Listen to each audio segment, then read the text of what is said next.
నువ్వు గుండె చెదరి దుఃఖపడుతుంటే కూడా తట్టుకోలేకపోతున్నాడు ఆయన. నువ్వు ఏడుస్తుంటే ఓర్చుకోలేకపోతున్నాడు ఆయన. నువ్వు భయపడుతుంటే ఓర్చుకోలేకపోతున్నాడు. కొన్నిసార్లు నువ్వు భయపడ్డప్పుడు నీకు వాక్యం వచ్చింది, పిరిగి పందా ఎందుకు భయపడుతున్నావు, అది శాలేమన్నా మాట్లాడారు నువ్వు అనుకుంటున్నావు. పలికించింది ఆయన. నా నోట వాక్కు పెట్టింది ఆయన, ఆ వాక్కు నీ దాకా చేరేటట్టు చేసింది ఆయన, కంటికి కనపడకుండా ఈ కథ అంతా నడిపింది ఆయన.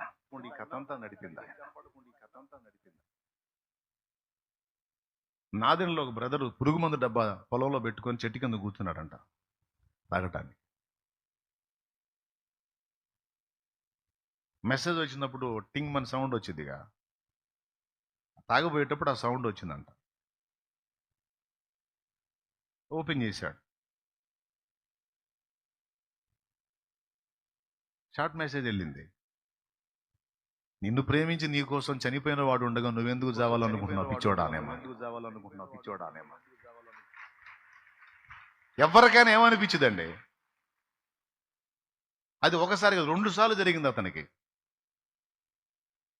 వాళ్ళమ్మ విశ్వాసం అంట, ఆయన అన్యుడు, ఆయన విగ్రహారాధికుడు, వాళ్ళమ్మ విశ్వాసం.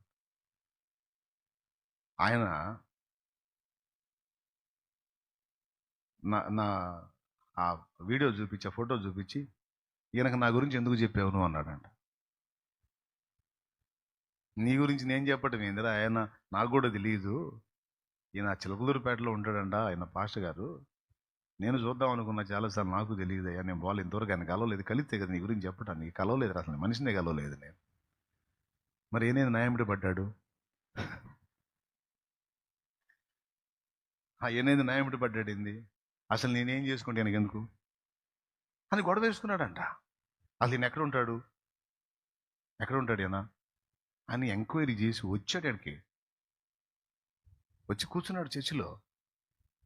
మారు మనసు పొంది రక్షణ పొంది దేవుడిని వెంబడిస్తున్నాడు.